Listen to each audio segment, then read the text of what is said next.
There were some blowout wins in round 10 of the Fantasy MLR season, but what does that mean for the playoff race with only 4 weeks left to go until playoffs? The Fantasy Ruckers Show starts right now. Where rugby and the world of fantasy sports collide. Welcome to the Fantasy Ruckers Show, bringing fantasy rugby to the masses, talking all things rugby from the MLR to leagues around the world. We're on top of it. Headphones on, pads off. This is the Fantasy Ruckers Show. Now, here are your hosts, Ryan Yee, Matt Yee, and Devin Vanderpool. What's up, everybody? This is episode number 14 of the Fantasy Ruckers Show. Thank you so much to our league members, to the Fantasy Ruckers community members, and everyone else joining in on this fantasy rugby journey as Matt, Devin, and myself try to make it a reality in the MLR. Guys, round 10 was pretty exciting. Like we said at the top of the show, not really tight fantasy matchups, kind of some blowout wins here. You guys were on some opposite ends on that, but how did round 10 go for you guys, Matt and Devin? I don't even need to say anything anymore. This is just what I have to say. Big dubs. And for you guys listening to the podcast, Matthew is showing up the big W. A very, very stark difference of the tone and the confidence level that is that we are seeing here from Matt after these two big wins after round 9 and round 10. Vandy, a little bit of a different story for you. A blowout win. Not for you, though, for Malcolm, Victoria's Secret on my team, kind of giving you a tough week in round 10. Yeah, I mean, I wouldn't say it was a bad showing, but yeah, like you said, it wasn't close. I'm just glad Utah was on bye so that you only had to take one L this week. You know what? That's what I hate how true that is.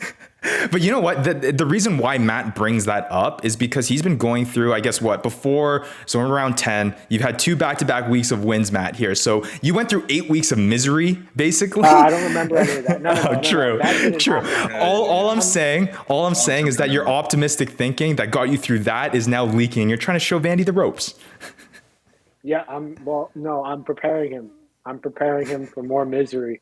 You can't take it all at once. That's what I figured out. You can't take it all at once. I always take it. You got to take it week by week. And then next thing you know, you're getting dubs. And here we are. There you go. Well, we're going to break down all those dubs that happened in round 10. Clearly, for all you guys listening and who've been following along in this league, I think we're seeing a brand new Matthew Yee here on this show after 2 big wins. It's ridiculous how the tables have turned. Matt is winning now. Vandy is losing now. We'll see whether or not it's one loss, Vandy. You'll come back in round 11. But yes, lots to get to in this show. We're going to break down the entirety of round 10, all of the fantasy results that happened in this very exciting week. Had some pretty big matchups in the MLR, which obviously translated to some pretty big matchups in fantasy as well. And then we're also going to look ahead to round 11, talk about some waivers and talk about some latest happenings that are happening in our fantasy league right now. So we're going to hop right into that. As you guys may notice, for those of you watching on the YouTube channel, a little bit of a different setting here. Matt and I are on the road. Yeah, we're on the road here, and we're actually back in the motherland. We're in Canada right now, visiting some family. So we had to take the show on the road a little bit, and I'm disgusted to say that I got to cope with my cousin's Montreal colored background here. I'm a Toronto Maple Leafs fan, and heading into playoffs, I got to deal with this crap back here. I know it's podcast to call you out. It's ridiculous. It's disgusting back here. Andy's also on the road, but he just picked up his house and brought it with him. Yeah. There we go.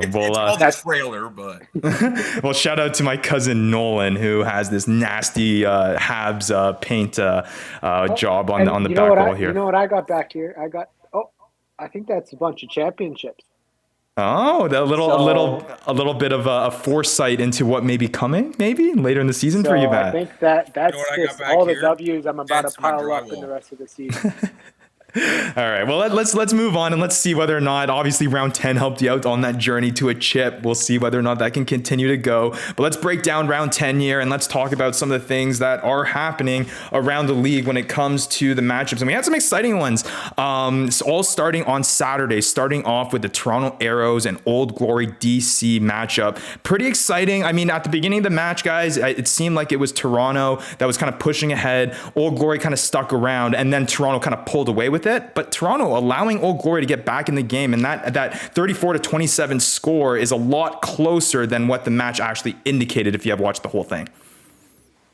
Yeah, I mean, first of all, I'm going to say I'm a Toronto Arrow hooker specialist. I know exactly who to pick up and who to drop. So if you need any You gotta be information, careful how you plan that sentence. just let me know. Hey, I plan it the way I plan it, buddy. I know exactly what I'm saying. But no, I mean, I think in last episode I was calling out that Old Glory DC might have get a win here, but I was hoping that they were going to start to boo us at 10 like they did last week, and the way that they showed up against Rugby New York. And I was saying in the chat, if some of you might have seen, but I was saying that I think they would have been maybe a different story if the boo us was at 10. And that's kind of where I was disappointed going into it. But it's great to see the boys, the Toronto Arrows, get a win at home. Yeah, no, it is good to see them get at home. It seems like them finally being at home after quite some time away has kind of sparked some energy into this team, and they're rising up a lot of the power rankings that I'm seeing out there with regards to the MLR. I saw Rugby Morning's power rankings earlier today. He has the Arrows, slowly moving up there along with some other teams. So it is interesting to see how the Arrows have improved since round 1 of the MLR season. Old Glory DC, yeah, they continue to obviously work out their struggles and their issues. And yeah, who knows? Maybe if Dabula started at 10, it would have been a different story, because they looked, like you said, I don't fault you, Matt, for taking that take of how you thought maybe Old Glory DC could come out with the win. But yeah, that wasn't the same team that we saw in round 9. But let's talk about some fantasy performers here from this matchup, starting with some Toronto Arrows guys. Just kind of an equal spread around performance by quite a few guys. We got Mitch Vorolek, who kind of led the way with 9.2 fantasy points. Connor McCann scoring that first try, 5.7 fantasy points. Cole Keith with that pick and go from the 1 meter line, racking up 5.1. Sam Malcolm from the boot getting 8 points for himself. And then Matt, I saved it to the end for you to kind of flex your hooker picking skills. But yeah, you got it last week with Andrew Quattrin. This week you got with Jack McRogers, and your boy came through here with 5.8 fantasy points. Who knows who I'm going with next week, but find out. Hey, I mean the waiver king keeps on working. It might not be reflecting in his record right now, but hey, his waiver pickups have been money this season. On that Connor McCann try, did you see that move that I think Mitch Vorolek? Richardson. Nope. Mitch Richardson. Yep. Yeah, that move. Yeah. That was dirty. The speed, that was really nice. Let's shift over to Old Glory DC fantasy performances. We got some big ones. I mean, Corey Daniel coming through big, I believe, with 2 tries here. Yeah, he got 2 tries there, racking up a total meter distance of 29 meters, equaling to 15.9 fantasy points on the day. Stan South, 6.5 fantasy points. Your boy Dom Bailey on your team, big part of your dub, Matt, 5.5 fantasy points. And then Penny Lasaka, Vandy, you might remember that name. He was able to get 6.5 fantasy points in this match as well. Yeah, I used to call him Penny Lakaka. He was Gaka. It doesn't seem like it anymore with him scoring some tries, but that's pretty. You know what? I'll tell you, my boy Roberts Tanada, that man, he's 4th in the MLR in yards, man. The guy is just there every game. Yeah, I can't drop him, but I can't play him, and it sucks. But I'm there and I'm living it. Hey Danny, when the commish puts in yards gained or meters gained in the stats, maybe he'll be of use to you. So maybe not this year. You're in Toronto, aren't you? Well, Matt, 2.5 hours away. I'll see you. Guys, it's just like Vandy. It's just because like he's winning now, and look at him. It's ridiculous. It's ridiculous. I didn't kick him on the ground hard enough. To anybody out there that thinks I kicked him on the ground, this is why. This is why.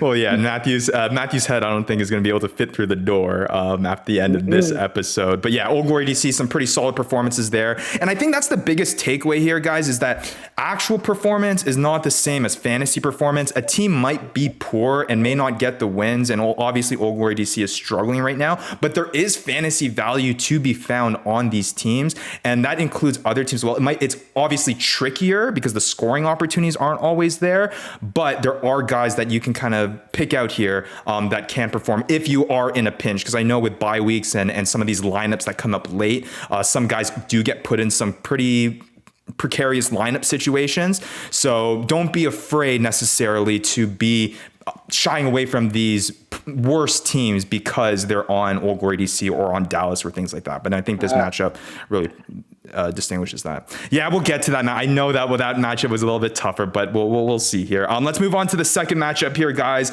The New England Free Jacks taking on the Seattle Seawolves. And we mentioned it last week, guys. We mentioned it was going to be a fun matchup. New England Free Jacks looking good this season so far. The Seattle Seawolves coming off of a bye. They needed some well rest. They came out and hey, it was an exciting match to watch. New England Free Jacks came out hot once again, scoring 2 quick tries off of the top. And then I just got to mention this before we get into the actual game. What the heck kind of field are they playing on? There are lines going in every single direction. I don't know what the rugby lines are. That's like 2 or 3 weeks in a row. It's so hard to follow, man. I'm doing the stats, right? I'm doing the stats and I'm looking at the fantasy stuff, and it is like I'm trying to figure out where the 22 is. I'm trying to figure out where the 5-meter line is. You got football lines on there, soccer lines, friggin' cricket line. I don't know what they're playing over there, Quincy. It's crazy. So it was a little bit tricky. That's why I love when I see these pitches in the MLR that have the strict rugby field. It makes the whole product that much better. But regardless, that's me on my soapbox talking about friggin' the poor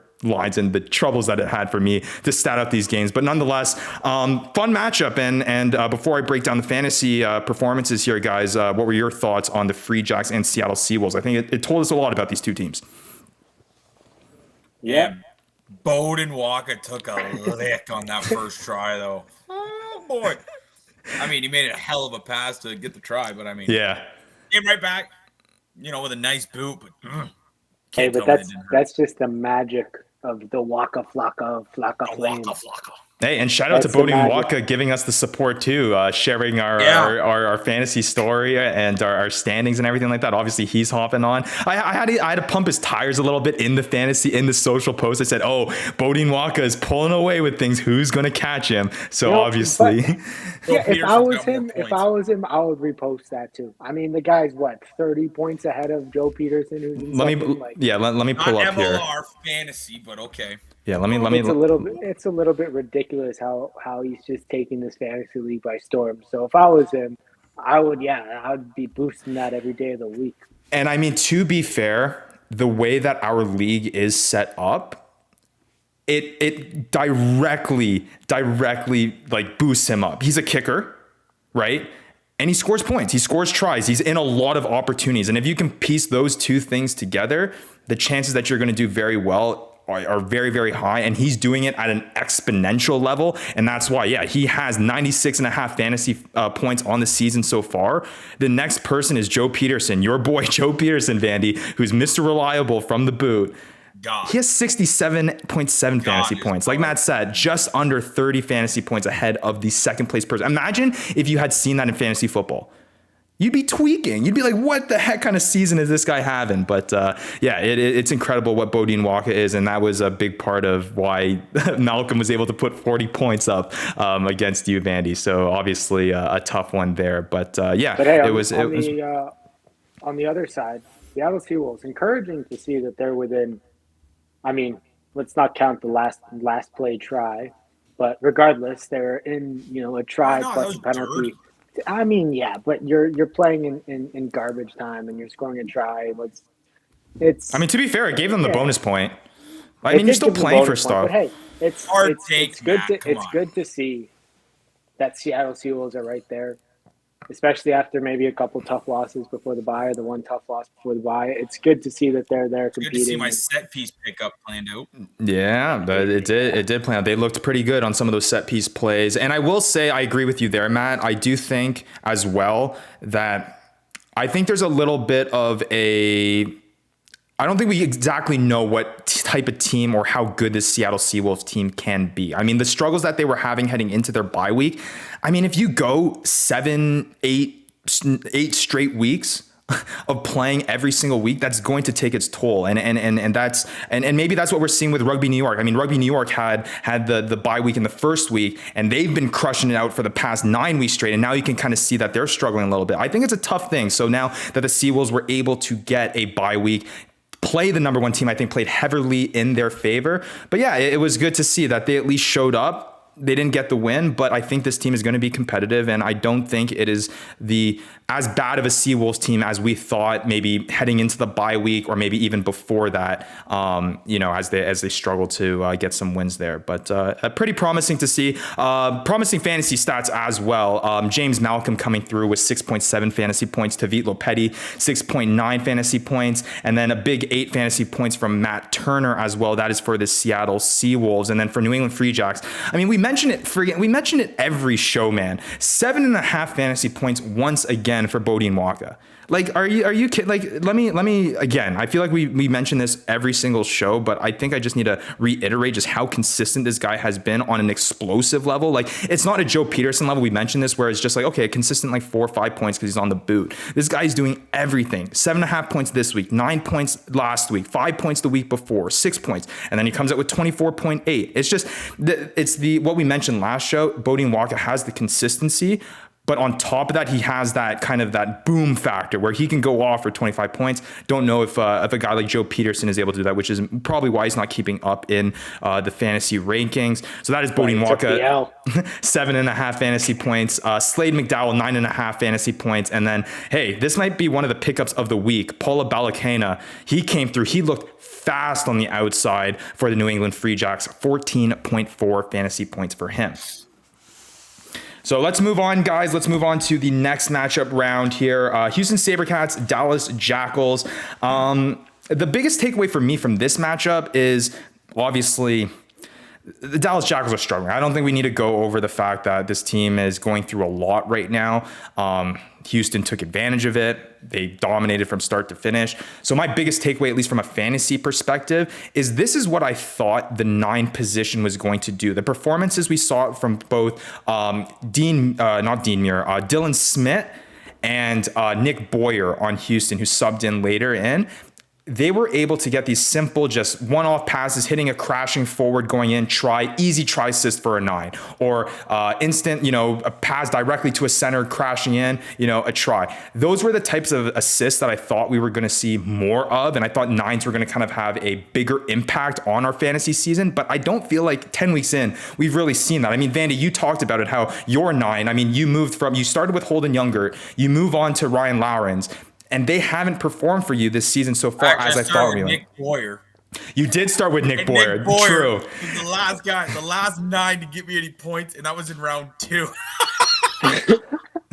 Like, that's crazy. Hey, Vandy, how do you like the points coming out of the 9s right now? Hey, pretty good. Right. And to be fair, that's not what I expected. Right.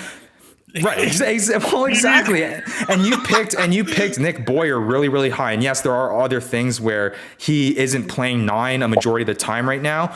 But I did think that, there would be more try assists coming from the 9 position that we're not seeing yet. We saw it in this match, but not going forward. So, I mean, we don't have to touch much on it, guys, but were there any thoughts on this Houston SaberCats team? We don't need to really talk about Dallas unless you really want to, but I forget what the new 12's name. Ryan, do you have the name of the new 12? Yeah, I can pull that up for you. Massive. Vander. Yeah. Vanderschife. There's a bunch of Vanders. I don't. There's too many Vanders. There's a lot of Vanders, isn't there? Who's Vander, So there's a lot of Vanders. Some respect on the name, boy. What I'm going to say outside of one of the Vanders is that Houston is not. I mean, let's be real. I mean, they had a hot start, but the past 4 weeks they have not been a good team. And to see them just absolutely pump these aggressive the takes, Jackals, man. is just like, You're aggressive. I mean, the Jackals are. They Look, beat I the feel LA sorry for you, Giltinis. and honestly, we should No, have a sure. moment of silence for these guys. But like the Dallas Jackals, I know you talked about a team that you can still pick up guys even from the worst teams, but if you can't get out of your half, I'm not taking a guy on your team. I mean, That I thought Naposki possibly could have done well against Houston SaberCats, but that guy was playing defense the whole time. Where is he going to score all the tries? Okay, let me preface let me add a little asterisk on my statement that I made earlier. You can pick up guys from bad teams, but I don't think I'm going to count Dallas as a bad team. They're a terrible team, and they're going, and that's not their fault. They're a dead team. Man. Come on, man. Show a little sympathy, dude. They're going through a lot right now, man. They're Nine guys fell off a podium, bro. yeah, and you're freaking. I think Vandy. Let's get Matt. Okay, let's do a test here, Vandy. 28, I took one wrong step off a ladder today, and I don't even think I can walk properly. Okay, they fell like 6 feet off a podium, bro. That's Vandy, why let's- Naposki is an absolute superhuman. The guy was part of the podium fall, and he comes back, plays the next game. That's why you can't drop him, and that's why you got to start him every week, just out of respect of that. Yeah, there we go. But how about this, Vandy? Vandy, we're going to, as a Fantasy Ruckers test, let's put Matthew on a 9-foot podium. Okay. And I'm gonna push him off it. And I get to take the legs off it whenever I want. And he's gonna dance. and we'll see after that if he can get out of his own half. All right, we'll see whether or not he can do that. I'll get out of my half. I'll just start rolling. Well, let me. Oh my God, let me just. Let me just quickly go over the fantasy points. Let's start with Houston. Like I said, Dylan Smith coming through with a big try assist, 4.5 fantasy points there. I believe he got 2 try assists on the evening as well. Yeah, 2 try assists there, so 4.5 total fantasy points. Danny Barrett coming through. I mean, he hit one of those crash balls, 8.7 fantasy points for Barrett. He's looking good. And then massive pickup. I don't know how John knew this was going to be the guy this week, but he made the pickup as soon as he saw the Houston lineup. This Luritz Vanderscheif, and he went off with 2 big tries, scoring 12 fantasy points. I don't know if he's got a crystal ball or something to see in the future, because I feel like that's what you need to win this fantasy league right now. But he made a really, really, really good pickup there. And then moving on to the Dallas Jackal side, obviously they're not scoring any tries.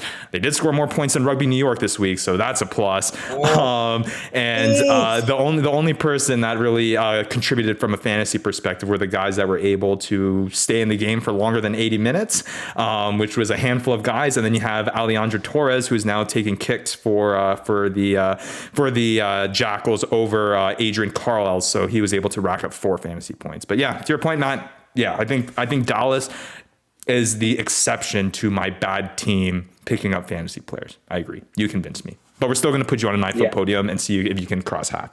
That sounds like a plan. I'm all for it, but I think I guess I trust 2.5 hours away, my best chance. See you in a bit.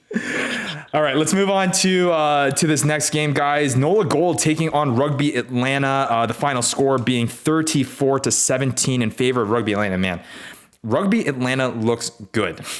They look really, really good. And the thing that impressed me this week, at least for Rugby Atlanta, was usually when we talk about Rugby Atlanta, we talk about their set piece, we talk about their forward pack, very dominant. They have one of the leading try scorer in Marco Van. You say it, Matt. Marco Van, Don's, Mons, Ron, Con, Marco Don. You're gonna make me say it like that now. Brian, you gotta say the name right, man. Marco Johns von Rensburg, the leading try scorer. They were dominant once again from the set piece. I mean, at half, they were 8 of 8 on lineouts, 2 of 2 in scrums, literally perfect. But what impressed me the most is that they were actually able to do it dynamically from open plays and from the back line as well. And if Rugby Atlanta can put that together too, they're going to be right up there and competing for a potential chip race at the end of the season, because it looks like they're kind of piecing things together and only improving week in and week out.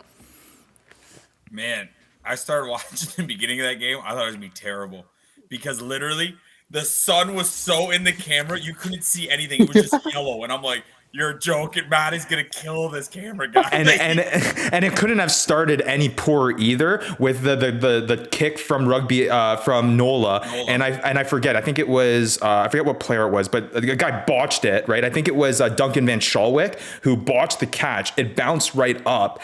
And then it went to right into the hands of Damian Stevens, and he takes it to the house for a try. That was kind of a cool play because Buddy looked like he was gone. Like he looked like he was money, and then he just boots it, and I think it surprised Duncan Van Schalwick, Duncan Van Schalwick, yeah. It put him for a loop because then he had to turn around. If he would have caught that, though, that would have been an incredible catch. Yeah. But it ended up bouncing in the right plays to Damian Stevens, who scored the try. And outside of that play, and then outside, I believe, of a play towards the end of the first half, it really was Rugby Atlanta. There were signs of Nola kind of creeping back into it, but Rugby Atlanta just showed big pieces where they kind of dominated and were able to score points, and they're a good team. Did you see that one line out by Nola? It was so sick. They faked it like they were gonna throw it like a typical line out, and like Buddy went up, and then the one guy just looped around, and they just threw it right into his hands. I've never seen. I'm like, what? And then it led to the try. I'm like, that's sick. Is that legal? Yeah, man.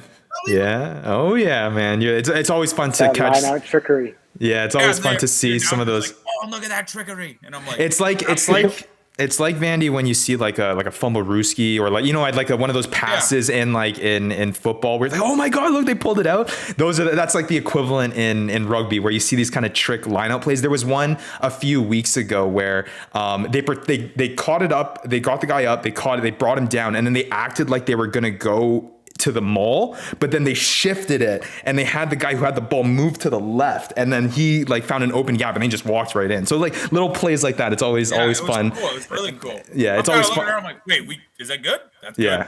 Nice.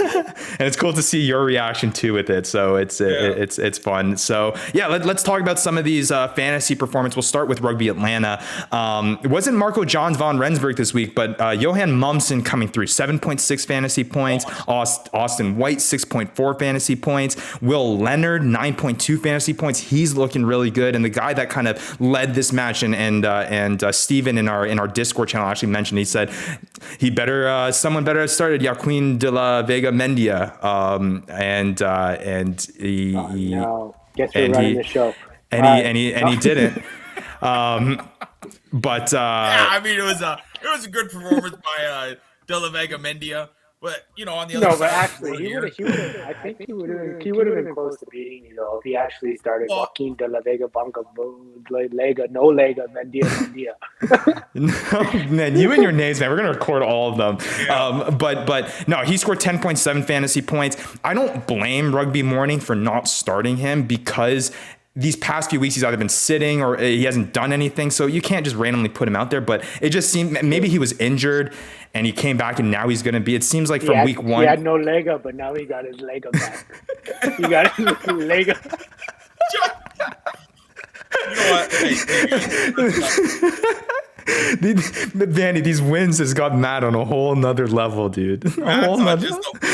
He's just on cloud 9 right now. 2 dubs is all it takes. Snuffing his own farts over there. But yeah, Joaquin de la Vega Mendia, 10.7 fantasy points. And then, I mean, hey, this is what I talked about. Nola, not necessarily one of the better teams in the MLR from the performances that we've seen 10 weeks in. But there's still fantasy performances to be had. Harley Wheeler, 7.4 fantasy points. Damian Stevens off of that botched catch at the very first play, or one of the early in the game, 7.2 fantasy points for him. And then Billy Stewart scoring 6.8. So clearly, if you choose the right guys, which is obviously a big challenge, but there are guys on bad teams that, or at least on poorer teams that you can pick that will make a fantasy impact. Hold on. I will say about this Rugby Atlanta. You mentioned Austin White, Johan Momsen, and Will Leonard. Yep. Were all guys that were on my team not too long ago. And now they decide to start lighting it up. Is this what happens? This is going to begin? This is the sadness of my wins. And you know what's funny is that all three of those guys are now on other teams' rosters. So You it's know not who even else like you popped can go off? back. John Ryberg.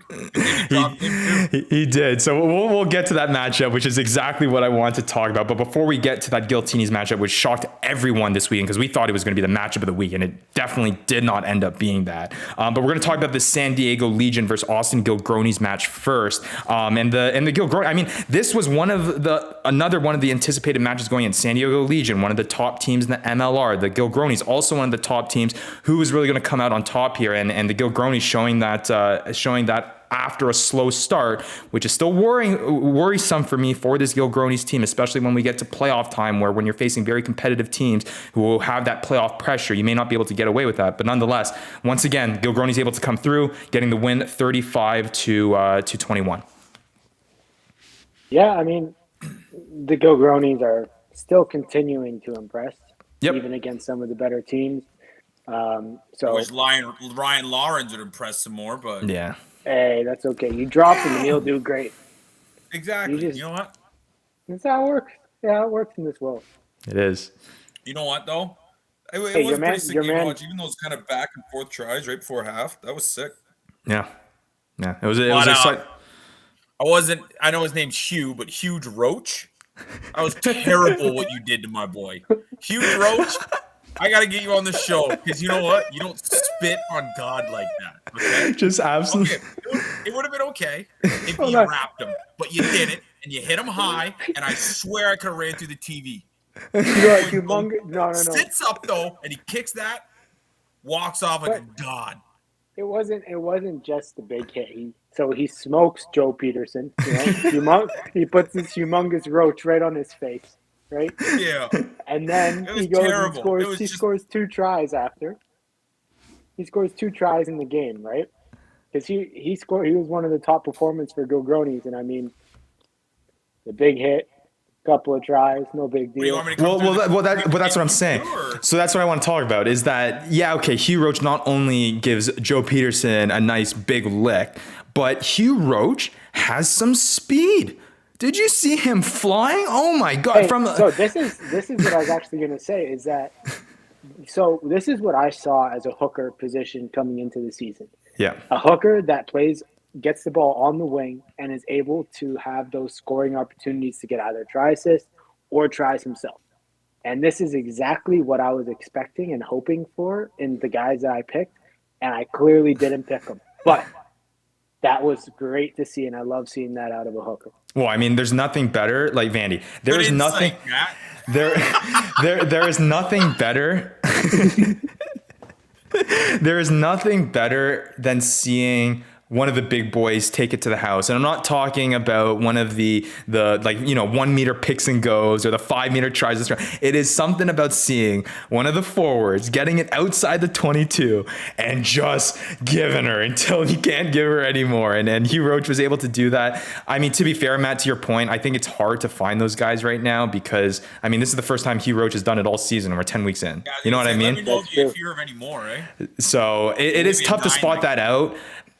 I think as we continue to go through with the season, we'll identify certain players that do that more often. And I think that's going to be one of the biggest jumps moving from this season to next fantasy season is that we have kind of a baseline to work off of. And even though I think a lot of the picks last year came from pure stats, right? I mean, you can see it like the way that the draft fell. It was all guys that performed from a point perspective very high. You talk about Mike Teo. He was at the top. He was the MLR player of the year, scored a hefty amount of points, right? You're talking about all these guys that score a lot at the top. And that might not be the case that translate. And we're going to have this in a future episode. We're going to talk about the draft busts and the guys that really were draft sleepers that were steals in a later episode. But it just seems that the same criteria that you'll be going off of to draft guys will not be just solely off stats. It'll be off of the framework that you saw from this season. Oh, I saw this guy, he's having more opportunity there. And maybe that's going to kind of shift some decisions moving forward, which I think will add a whole another element to this fantasy thing. So I think that's a lot of fun. So I think it will only get better and easier to make those decisions as you guys get more experience and get more information. I promise you. Come on. We'll see. You got 2 wins, man. Come on. You're doing well. You're improving. Hey, You're improving. Yeah, it's almost like, dude, it's almost like we're giving you like pity wins now. Here, you want to hold my hand? I need no hands. I got these W's in my hand. Where is the second belt? There we go. All right, and now the match that we've all been waiting to talk about. It's this lovely Rugby New York versus LA Giltinis match that we were all looking so forward to. Looked pretty good to start off, and then it just went downhill from there. It's not often that you see a team not score any points and have a goose egg on the scoreboard, but Rugby New York getting shut out here 43 to nothing by the LA Giltinis, and what we thought was going to be basically one of the best teams in the East taking on one of the best teams in the West surely didn't look like that on Sunday. Yeah, and I mean, let's first start off. Yeah. We're sending our wishes and get well soons and everything on an ugly hit for a friend of the show, Andrew Coe. I know Ryan's reached out on behalf of the show and made sure that everything was good. So it sounds like he tweeted he's good and recovering, and can't wait to see him back on the field whenever he's safe to do so. But anyways, on a lighter note, holy cow, did the Giltinis absolutely just take it to Rugby New Jersey. Like crazy. Jeez, that was the most unexpected result of the weekend. Mm-hmm. And I still am a bit shocked at the fact that happened. And it's crazy to think that I'm still a bit hesitant on thinking that the Giltinis are back, because I don't know. Like, I'm just shocked. I'm shell shocked. I'll be honest. What happened. It literally looked like, they wore black. So it literally looked like they flew into the New Zealand team. And it was just dominant. Like, it was freaking... Yeah. Already.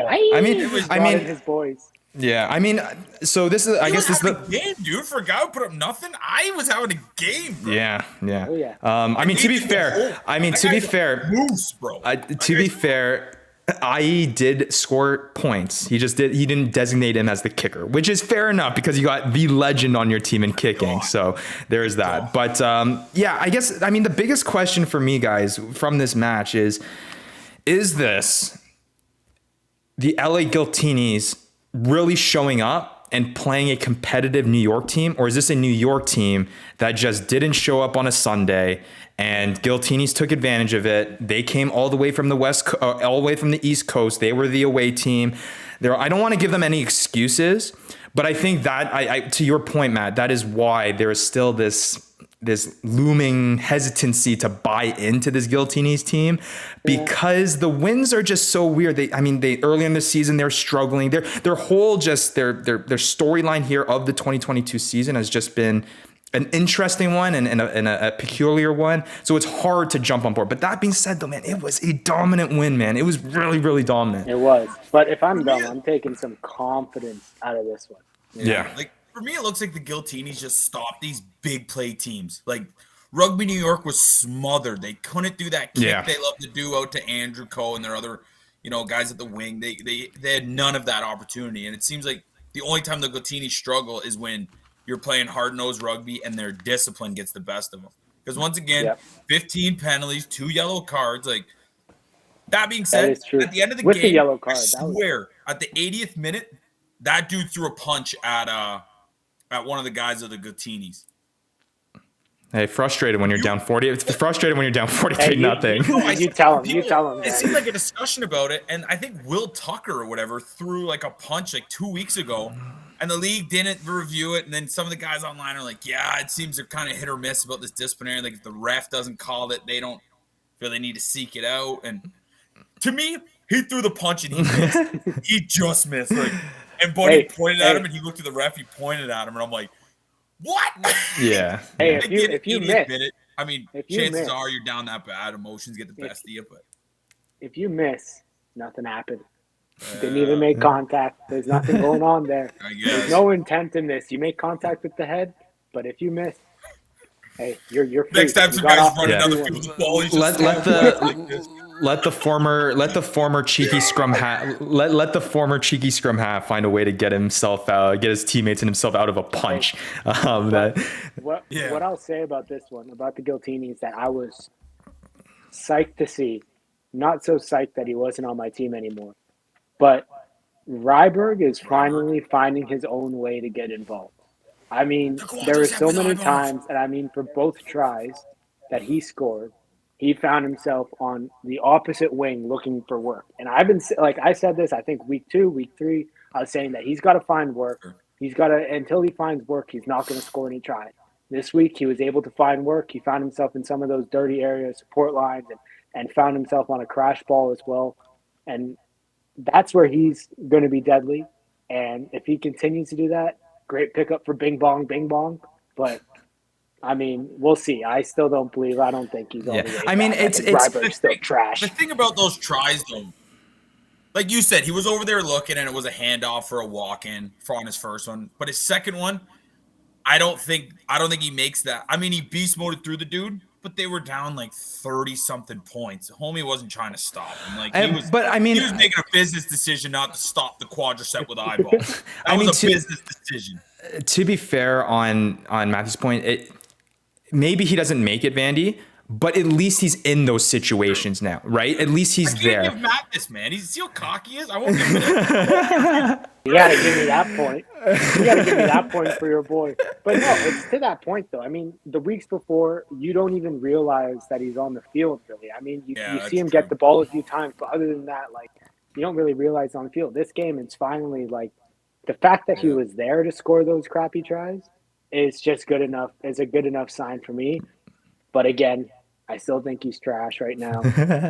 But who knows? He'll probably prove me wrong. He's got it. And that's why you drafted him, right? Like you drafted him because he had that unique specialty of not just being the guy that stays out on the wing. I drafted him because I wanted to lose. You did. He's not drafted him because I wanted him. That is why. That is exactly why, Matt. So don't be an imposter, man. But that being said,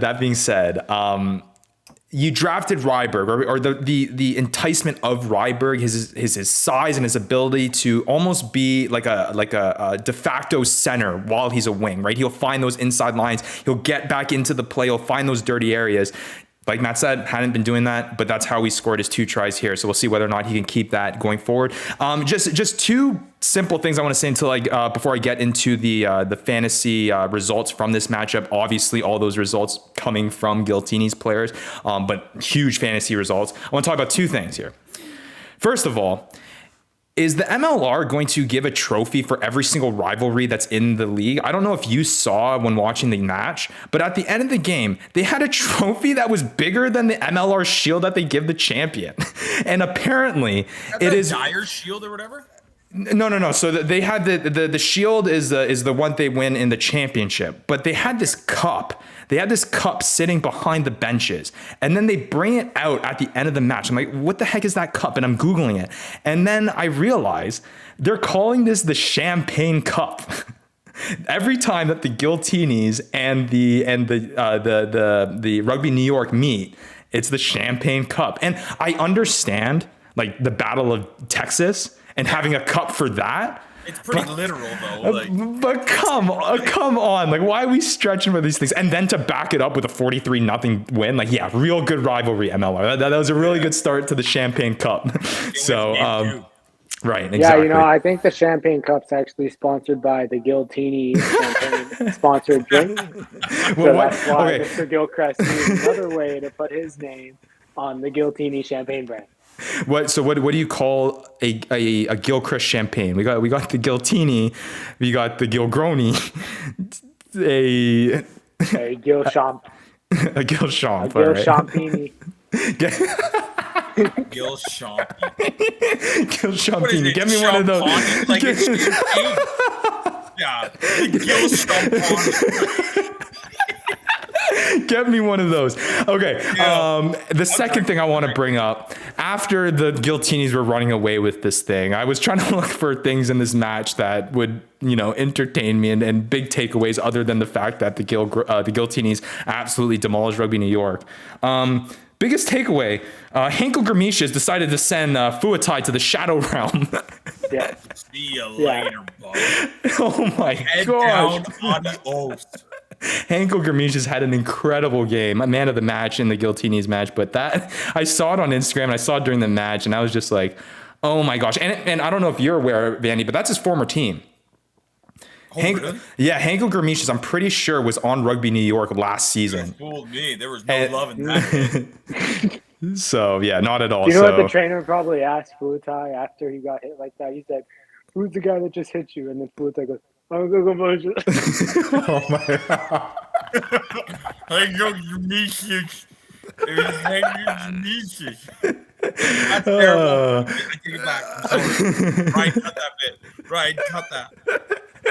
No, it's full. We're as live here, man. We're as live. All right. Hey man, that's what happens when you take a hard hit. Sometimes you just can't talk right for a little bit. Yeah, you take one to the head, like. All right, so some moving on. Some fantasy performances here. Obviously, Rugby New York, there wasn't anything to be had. I mean, like, 0 points. So there were 0 points in a fantasy perspective. You're only getting points from the guys who finished 80 minutes plus. But from the Giltini side, lots of points to be had. And the biggest one, obviously, we mentioned it, coming from John Ryberg, scoring 2 tries, 12.5 fantasy points. Harrison Goddard looks like he's coming back into form a little bit, finding those opportunities. He was drafted as one of the best 9s in the season. Hasn't looked like it yet. It looked like Taz Smith was kind of coming up and maybe taking a little bit more opportunity, the backup 9 for the Giltinis. But Goddard looked good in this one. And then, 6.8 fantasy points for Henkel Gramicious, that coming off that big Bosch and scoring that try. And then Orien Ai scoring 3.5 fantasy points from the boot in that match. I think we talked about enough of this match. Any final thoughts on round 10 as a whole? I thought it was pretty exciting, and it ended up being a pretty fun fantasy week as well, because there were a lot of points for some teams. For yourself. True. I mean, true. I mean, Joe did Joe things. I mean, that's about all I expect. So there we go. All right. Well, moving on here to the Commissioners League update. Now, unfortunately, I don't have the drop that you guys all love, because I'm. Can we do it for you? Yeah. All right. Well, no. Can we get Matt? Can you do the trumpet, and then Vandy come in with the hear you, hear yous? All right, here we go. Yeah, I forgot what 3. the trumpet sounds like, but It's like think of a royal entrance. Okay. 3, 2, 1.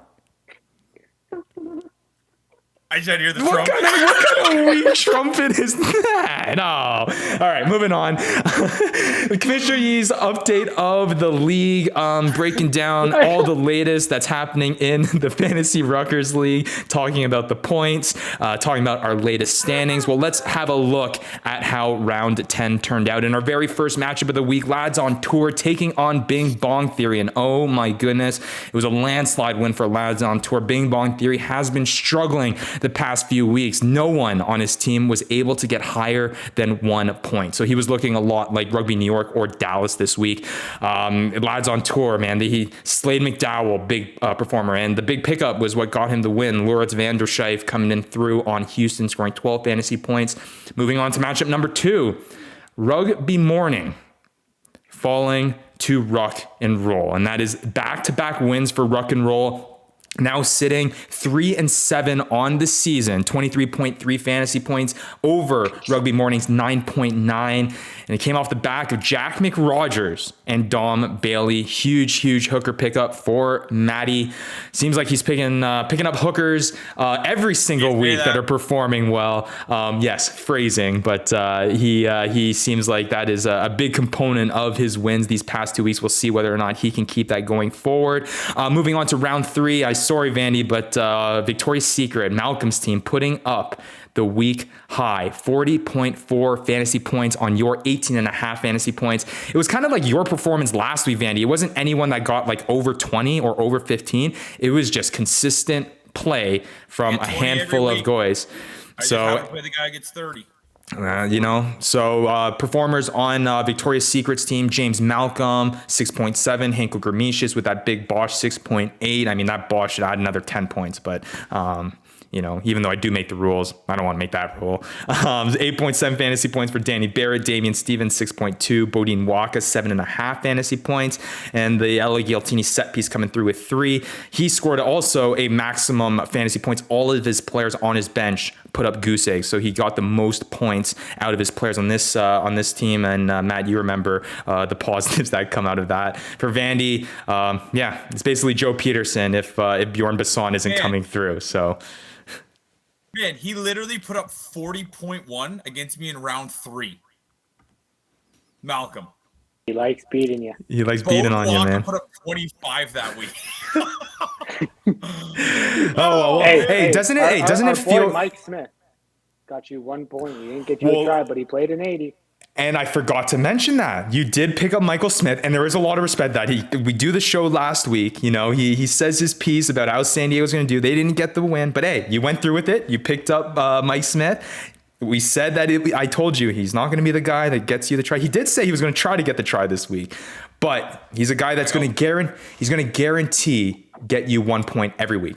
Plays 80 minutes. The guy's a machine. I'll meet some kids out there. Guy's a machine. And yeah, Matt mentioned it last week. If as soon as this league can add tackles into it, there are going to be some names like Mike Smith that are going to be added to the top of our rankings here. He's sitting out. I'm not sure if it's this multiplier by age too. I swear I'd be wrecking this league. Dude, we want to multiply it by how many guys you have on San Diego. It wouldn't be fair. Like, it wouldn't be close. The Holt, I and Joe Peterson. I got the league. Like, all of them. Those guys have half a foot into the retirement home there, Vandy. Set up their retirement pension there. So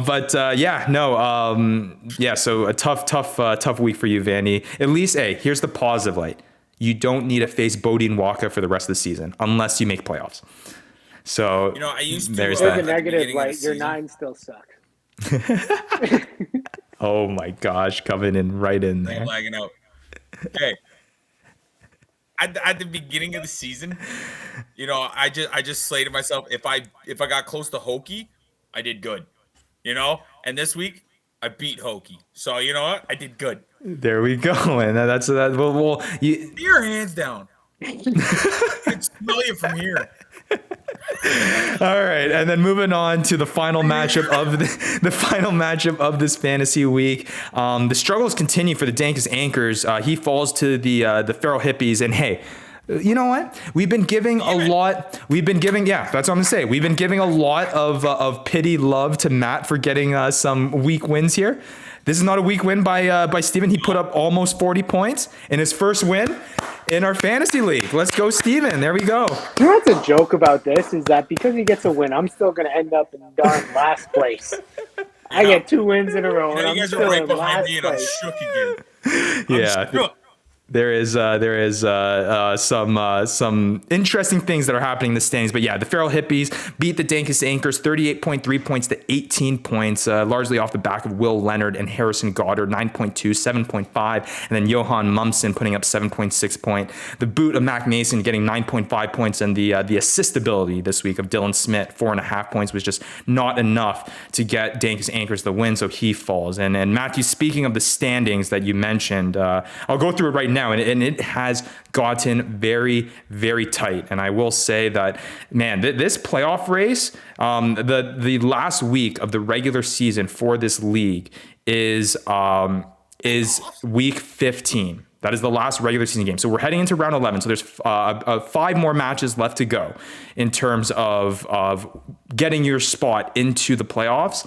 And it is tight. I mean, anyone, even you, Matt, dude, even you can make it into playoffs, dude. So let's go down the list here. We have a brand new leader of the league, and this is our third leader of the league so far. Dankus Anchors led for a majority of the season so far. Bing Bong Theory West took the top spot for a couple weeks there. But now we need to welcome a brand new league leader, and that is Victoria's Secret Malcolm. I mean, a lot of that goes to Bodine Waka, obviously, but I mean that's not surprising. You have the best fantasy player in the league, and you're now the best fantasy team in the league. That's not a coincidence. So props to Malcolm for finally making his way up to the top of the standings. Coming at second, Dankus. Watch out. Coming on, dude. So to do the math right here, Matt, for you to finish first, you need to win out. You need to win out. You have to go. And you got to figure out a way to fix that total points for category. Because you're 120 behind them. So you got to pick up some slack there. But yeah, let's go down the list. Victoria's Secret. Basically, what I need to do is take a metal pipe and find Waka Flocka. Hey, stop! No, I'm stopping this right now. Bodine Waka is this close to. Who's that skater that had that happen? In the Olympics. Yeah. Hey, we're not even going. No, stop! I'm stopping this right now. I am stopping this. It comes to an end. Hey, you asked how I can get into first. I'm just telling you how. I want to remind everyone this is a fantasy sports league. That's terrible. That's terrible. Nice quick Google search there, Vandy. Well,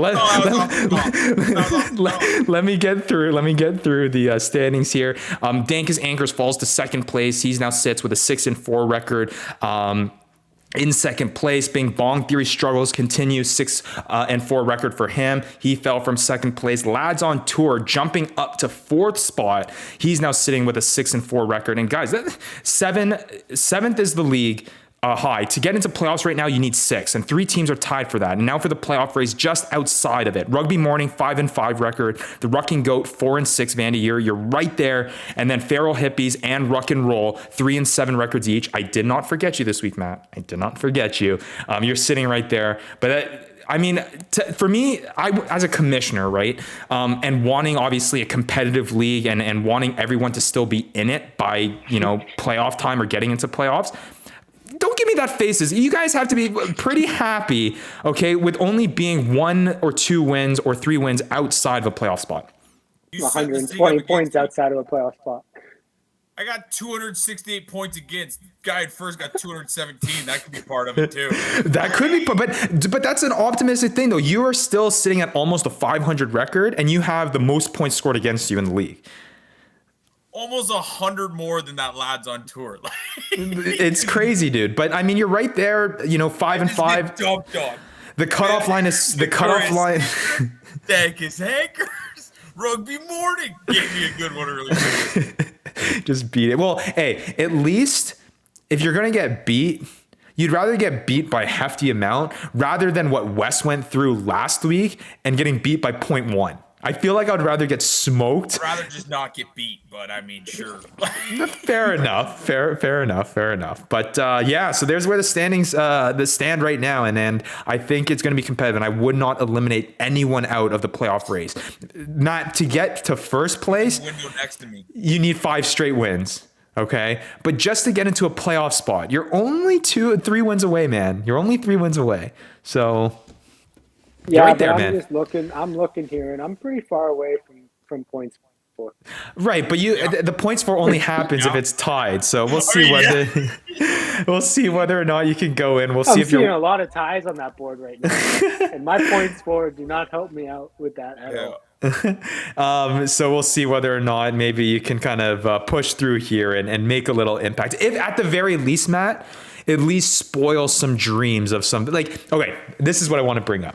Okay, we'll see whether or not you two take the deal. Okay. You want to spoil dreams, Ryan? No. I want you guys to make some sort of wager. Okay.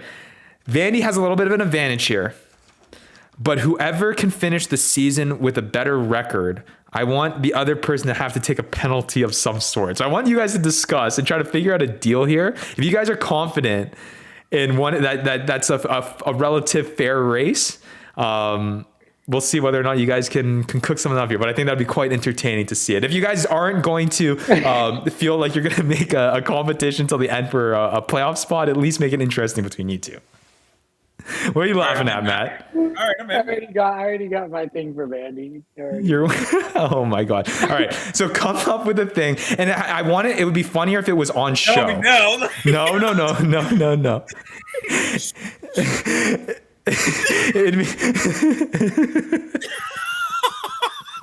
Secrets. No one tell Vandy.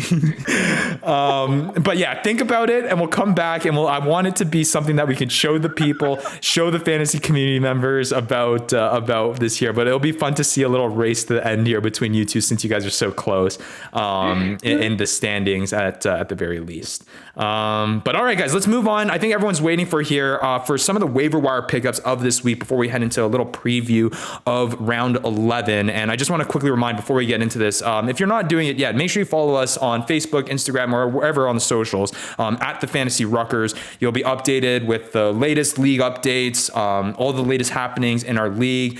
You'll be first to know if we're able to expand this to more leagues and add more people. I know I've been getting a lot of questions on Facebook about people being interested in joining our league and in creating a fantasy league. So if we can find a way in the meantime to try to get more people involved and maybe create more leagues, we'll definitely do that. And that announcement will happen here first. So make sure you're following with us, because there are going to always be limited spots, and you're going to want to hear about the announcement first. So you'll only do that by following our socials. And then we always appreciate if you can like, rate, and subscribe as well on YouTube and all those other social places too. It's been a lot of fun so far on this project, and we're getting a lot of support from the community. So we'll hope to keep that going. So yeah, let's move on here, guys, to some of the waiver wire pickups for this week. Matt, you've been doing well. Is there anyone on your radar for this week before I break down the top guys here, or do you not want to give it away? I mean, now that I'm winning, I don't think I want to give it away. Now you don't want to give it away? Maybe. I would always brother say, out.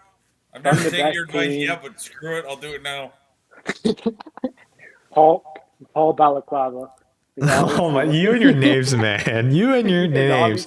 Is obviously on one of the best teams, playing with an electric 10. So a great backline. So I mean, it would be hard to not take a shot on him, at least if you're looking for a big injection of points. And then for Vandy, just specific to you, there's really only the Arrows 9s left. So really got to make a decision between old Riley DiNardo, Riley, and you just got to settle on it. Shot in the dirt, baby. Yeah. Do you know what? They're both destined to get more points or the same points as 0, unless they get a card. Just watch them get a yellow card or a red card next week. That would definitely happen. When you think about it, with Lauren's -2, I'm actually if I've never played a 9 all season, I'd be better than where I'm at.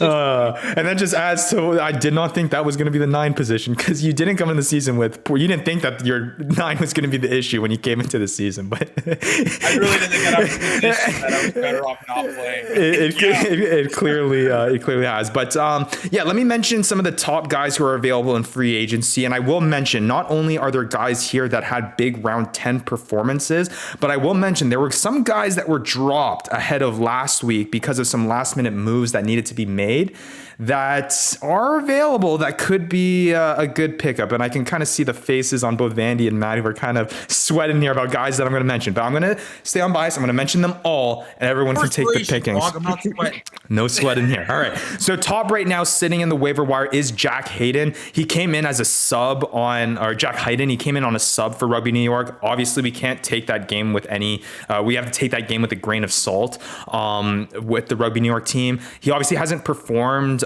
really in the last several weeks. It was really just a 3-week stretch between week 4, 5, and 6 where he did really well. But nonetheless, he still does have 30 fantasy points, and the potential is there. It's just whether or not he's going to be in the lineup. It does seem like Sam Windsor is getting more opportunity, and he is starting more consistently, and he's playing 80 minutes now.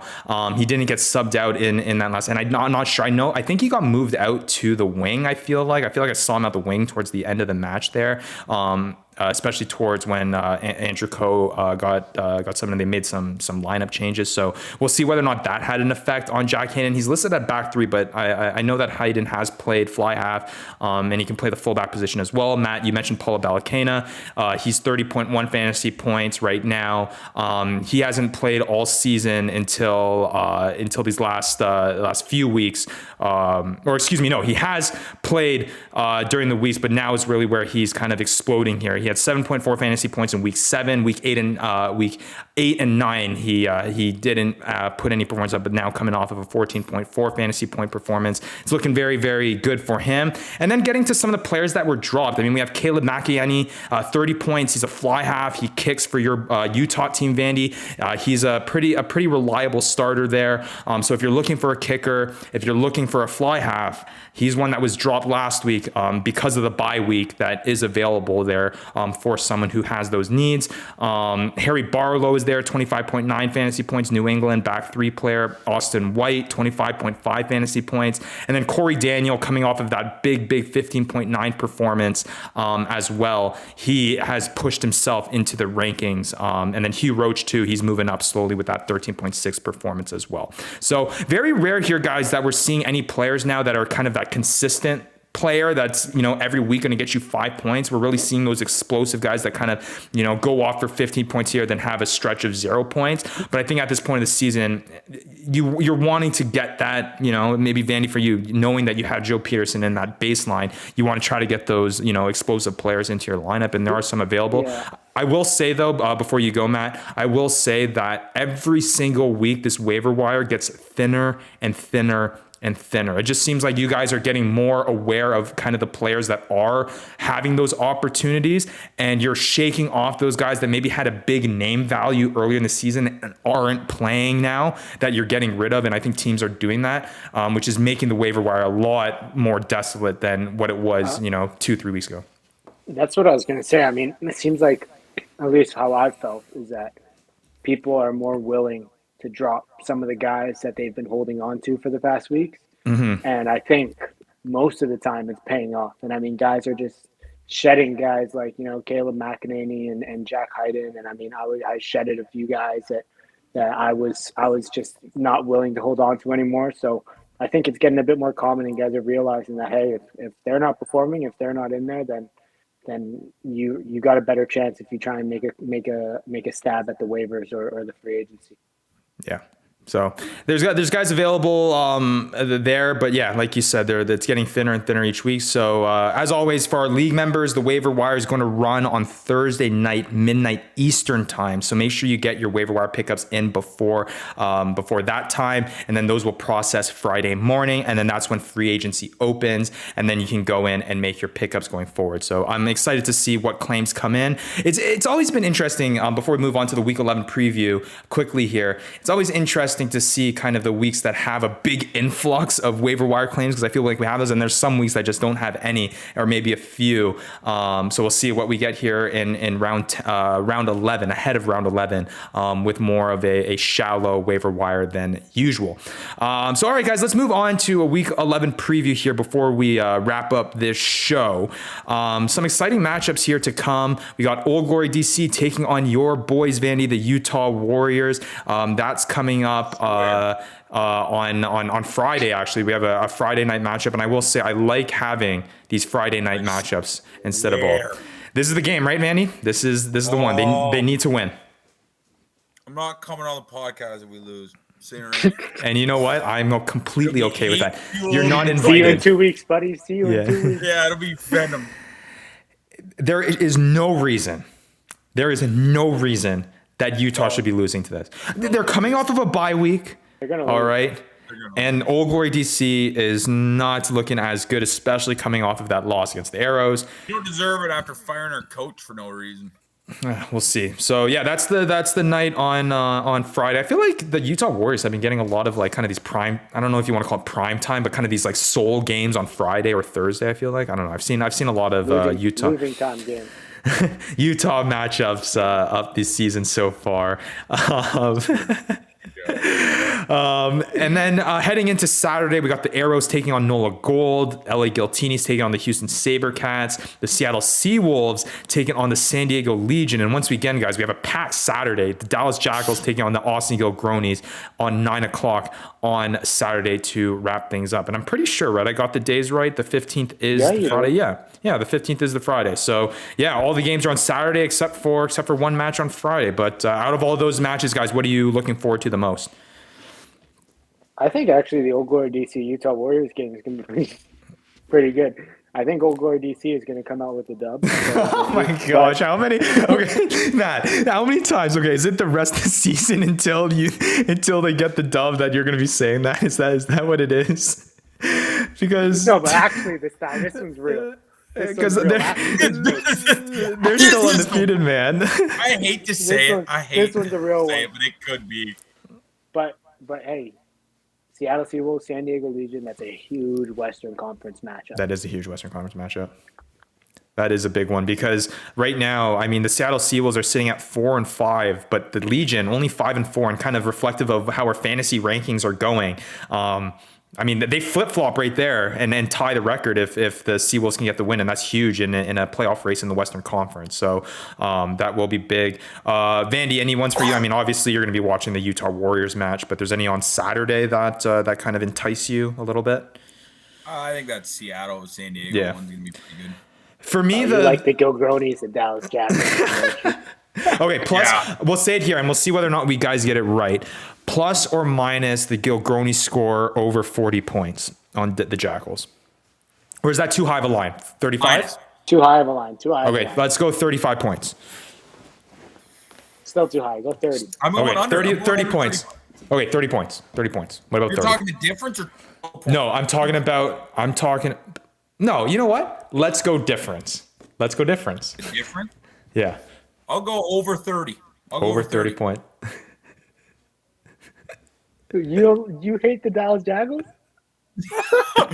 No, but like I said, I took one step off a ladder, and I don't think I'm ready. I can't imagine. I'm going minus because I respect those boys. Oh my gosh, he's just feeling bad. Call boys and not men, eh? I respect those fellas. For me, guys, the matchup I am obviously looking forward to, that Seattle Seawolves and San Diego Legion matchup, but one that is very, very interesting to me. Is the Giltinis Houston Sabercats matchup. And the reason why I say that is because obviously the Giltinis are on the upswing. Obviously the Houston Sabercats are on the downswing. But we need to remember what happened in that very first week. And yes, I understand that it was the very first yellow cards for the Giltinis. I will say it was the very first week. Giltinis were dealing with their own stuff. Houston obviously came off hot to start, but it was very surprising after the season they had last year. But not so much I'm excited to watch this because I think it's going to be a close match. I think the Giltinis are going to win this. But the dynamic there of are the Giltinis going to use that first week as motivation and just come out and just pump Houston? You know what I mean? Like, are they going to, what is it going to be like? Or is it, Houston's going to stay with it? I feel like there's a lot of storylines heading into this matchup. I'll answer for you. Let's just send our early thoughts and prayers to the Houston Sabercats because they are going to get wrecked.